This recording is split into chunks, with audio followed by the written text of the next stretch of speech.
నీకే ఎక్కువ ఖర్చు పెట్టి చదివించాలని ప్రయత్నం చేశానురా. నువ్వు ఏది అడిగినా నేను నీకు ఇచ్చానురా. కానీ ఈ రోజున నువ్వు చేస్తున్న పని బిడ్డల గుండెల మీద తంతారంటారే, అలా తన్నావురా. మనసు ఆవేదనతో కింగిపోతుందిరా. నేను మీ అమ్మ ఏడ్చుకుంటున్నావురా.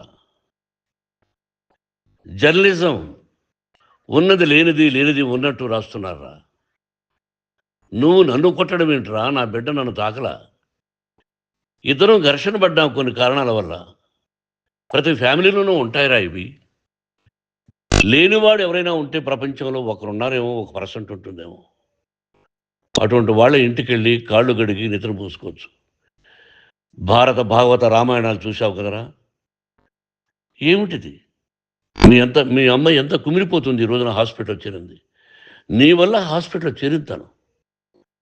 చూడు మనోజ్, నీకన్నీ ఇచ్చిన ఈ రోజున నువ్వు నా గుండెల మీద తనడమే కాకుండా అపకీర్తి తీసుకొచ్చావు. ఏదేదో రాశావు, ఏదేదో చెప్తున్నావు. కొంతమంది జర్నలిస్టులు ఉన్నది లేనిది, లేనిది ఉన్నట్టు రాసే వాళ్ళ తత్వం వాళ్ళకి ఎందుకంటే టీఆర్పీ పెరగాలి. ఇది వాళ్ళ నైజం. మనం మార్చలేము. వాళ్ళందరి మీద మన కోర్టుకు వెళ్ళలేము. వాక్ స్వాతంత్రం అంటారు, ప్రజాస్వామ్యం అంటారు. ప్రజాస్వామ్యంలో కూడా కొన్ని హద్దులు ఉన్నాయి. ఇది నీకు తెలుసు అనుకున్నా. ఎంత మంచి నటుడివి నువ్వు. నీ భార్య మాటలు విని తాగుడుకు అలవాటు పడిపోయావు. వింటున్నావా మనోజ్? ఎవరిని నమ్మాలో ఎవరిని నమ్మకూడదో పరిస్థితి తీసుకొచ్చావు. విద్యాలయాలు ఎంత గొప్పవిరా. మనం 25% కులమతాలకు అతీతంగా ఫ్రీ ఎడ్యుకేషన్ ఇస్తున్నాంరా. క్యాస్ట్ అనేది తీసేసానురా 92లో ప్రాస్పెక్ట్స్లో. నువ్వు చదువుకున్నావురా. అక్కడ చదువుకున్న బిడ్డలు ఐఏఎస్, ఐపీఎస్ అయ్యారురా. ఎంతోమంది గొప్పవాళ్ళు అయ్యారురా. నువ్వు నటుడుగా ఎంతో గొప్పవాడివి. తాగుడికి అలవాడబడి నువ్వు నీ భార్య ఇంట్లో బిహేవ్ చేస్తున్న విధానం ఆ భగవంతుడు సర్వేశ్వరుడు తెలుసు. భగవంతుడు చూస్తున్నాడు రా. నేను తప్పు చేసినా, నువ్వు తప్పు చేసినా, ఎవరు తప్పు చేసినా. ఎంత అవకాశం ఇచ్చావు మాట్లాడుకునేదానికి అందరికీ. ఇన్ని సంవత్సరాల్లో మన విద్యాలయాల్లో ఒక్క తల్లి కానీ ఒక తండ్రి కానీ ఏమైనా చెప్పారా? ఆ బిడ్డలు మన బిడ్డలు రా. మీరెంతో నాకు అక్కడ ఉన్నవాడు కూడా నా కూతుర్లు, నా కుమారులు. ఎంతమందికి ఫ్రీ ఎడ్యుకేషన్ ఇస్తున్నావు. వాడి దగ్గర ఏది ఆశించరా. నువ్వు ఎందుకు ఇలా తయారైపోయావు? ఎందుకు ఇంట్లో ఉండే పని వాళ్ళందరినీ కొడుతున్నావు? పనివాడు వాడు పని చేసుకునేదానికి మన ఇంటికి వచ్చాడు రా. ఆ పనివాడిని కొట్టడం చాలా మహాపాపంరా. నేను వేరురా. నేను దండించడం వేరురా. నేను ఎవరిని ఆ చిన్న వాళ్ళని కొట్టి ఇచ్చేసి చేయలేదురా. సినిమా ఇండస్ట్రీలో మోహన్ బాబు కొడతాడు, తిడతాడు అంటే అది షూటింగ్లో జరిగి ఉండొచ్చేమో. కానీ ఇంట్లో ఉండి 10 సంవత్సరాల నుంచి 20 సంవత్సరాల నుంచి పనివాళ్ళు ఉన్నారు. నేను ఇంట్లో లేని సమయంలో వాళ్ళందరినీ కొట్టి వాళ్ళ ఫోన్ లాక్కొని ఒకడైతే చచ్చిపోవాలి. వాడు పోలీస్ కంప్లైంట్ ఇచ్చి ఉండొచ్చు. నేను వద్దు అని వాడిని బతిమాలాడు. పోలీస్ కంప్లైంట్ కూడా ఇవ్వలా. ఇంకైనా నువ్వు నీ భార్య మారి బయట ఉండండి రా అన్నాను నేను. లేదు డాడీ, తప్పు చేయలేని ఒకసారి వచ్చావు, మళ్ళీ తప్పు చేశావు, మళ్ళీ వెళ్ళావు, మళ్ళీ ఈసారి తప్పు చేయనన్నావు. ఏమండి వీడు తప్పు చేయడం అని మీ అమ్మ చెప్పింది. ఇంట్లో పెట్టుకున్నా. మళ్ళీ నువ్వు చేస్తున్నది, ప్రతిరోజు నువ్వు తాగుతున్న విధానం నీకే తెలుసు. ఇది ప్రజలు నమ్ముతారా లేదా అనవసరం నాకు. నేను నీకు చెప్తున్నా, ఇంతటితో పులి స్టాప్ పెట్టాలి. 3 రోజుల నుంచి రకరకాలుగా రాస్తున్నప్పుడు నా మనసు ఆవేదనతో ఉంది. మళ్ళీ చెప్తున్నా, Mohan Babu university is greater than temples. Greater than temples. బిడ్డలను కాలేజీలో చేర్చుకునే ముందు చెప్తారు, అన్నయ్య ఎంత ఉంది యూనివర్సిటీ రూల్స్, ఇది మా పద్ధతి, మీకు ఇష్టమైతే చేర్చండి. గవర్నమెంట్ బిడ్డలను గవర్నమెంట్ ఏమి ఇస్తుందో ఇంత పర్సంటేజీ వాళ్ళకు కూడా మీ దగ్గర ఎందుకు డబ్బు తీసుకుంటున్నాం అంటే దానికి అర్థం పరమార్థం చెప్పాము. దొంగతనంగా తీసుకోలేదు. ప్రతి దానికి చెక్కులు ఉన్నాయి, అది అకౌంట్ ఉంది. దానిలో తప్పులు జరిగితే డిపార్ట్మెంట్ ఉంది. కాలేజీలో ఇంకేదైనా తప్పు జరిగితే గవర్నమెంట్ ఉంది. ఇవన్నీ నీకు తెలుసు. ఈ రోజున ప్రపంచంలోనే నెంబర్ వన్గా చేయాలని మీ అన్న కష్టపడి ఇతర దేశాల్లో నెంబర్ వన్ యూనివర్సిటీ టైఅప్ చేశాడు. ఈ రోజు నువ్వు చేసిన విధానం ఏమిటి? నువ్వే ఒకప్పుడు నాకు ఇవి ఏమొద్దు నేను యాక్టింగ్ అన్నావు.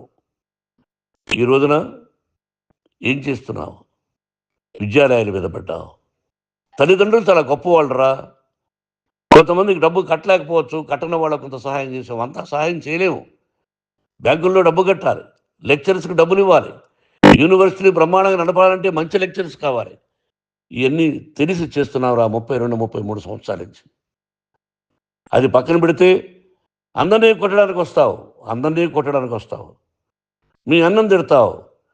ఒక వ్యక్తి వినయ్ గారనే ఆయన వ్యక్తి హెల్ప్ చేయడానికి వస్తే ఆ వినయ్ ఎవరు లజ్జాగుడికి చంపేస్తాను వాడు అన్నావు. ఇవన్నీ ఎంత తప్పురా?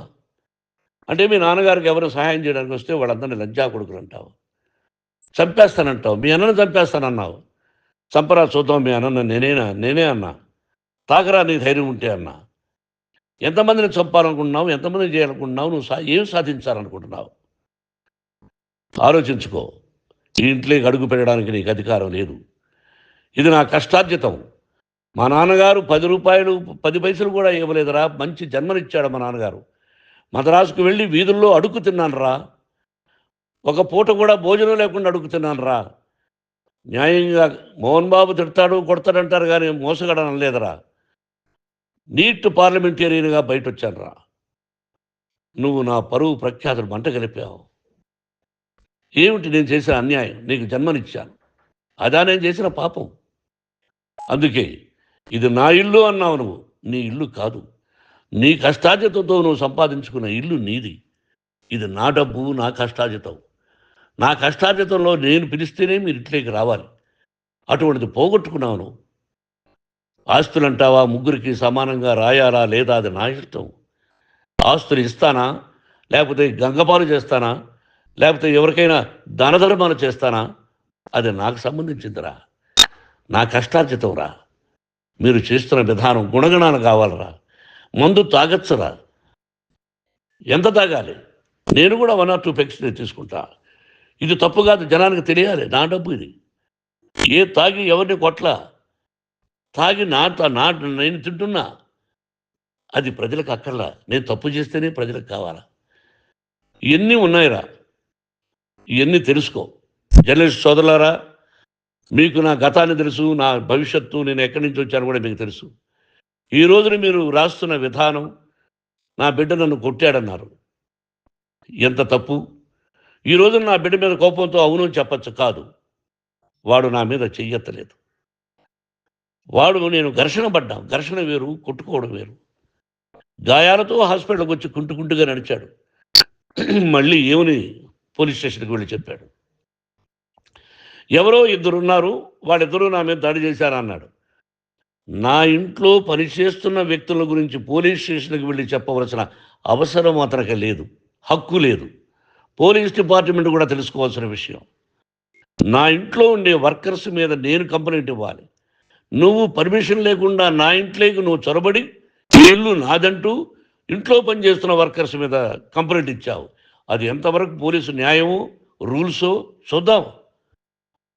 పోలీస్ డిపార్ట్మెంట్ ఇంటికి వచ్చింది. వాళ్ళకి రాశాను ఉత్తరం. అయ్యా, నేను సీనియర్ సిటిజన్ని, నాకు రక్షణ లేకుండా ఉంది. నా బిడ్డ వల్ల నా ఇంట్లో నుంచి నా బిడ్డను పంపించేసి ఇది నా ఇల్లని.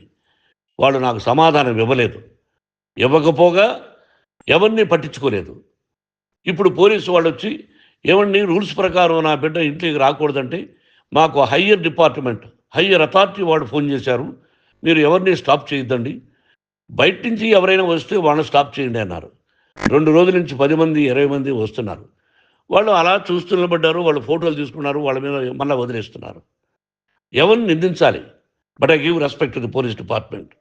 వాళ్ళకి ఏ అధికారి ఫోన్ చేశాడో, ఆ అధికారికి ఏ పొలిటీషియన్ చేశాడో అది వాళ్ళకే వదిలేస్తున్నా. కాబట్టి వాళ్ళు పోలీస్ కంప్లైంట్ ఇచ్చినా కూడా మేము సంబంధం లేదని అంటున్నారు. కాబట్టి నేను నా బిడ్డను నిన్ను నాపు చేస్తున్నా.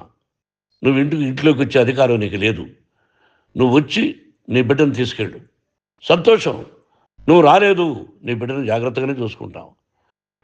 Take care your daughter. That's all. మీ అమ్మ హాస్పిటల్లో అడ్మిట్ అయింది.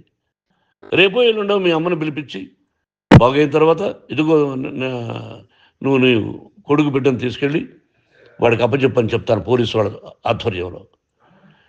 ఇది 100% జర్నలిస్టు సోదరులారా, పులి స్టాప్ పెట్టండి. మీకు కుటుంబాలు ఉన్నాయి, మీ యజమానులకు కుటుంబాలు ఉన్నాయి. మీ కుటుంబాల విషయాలు, మీ యజమానుల కుటుంబాల విషయాలు మేమెవరు జోక్యం కలుగ చేసుకోవాలా. మేము నటీనటులం.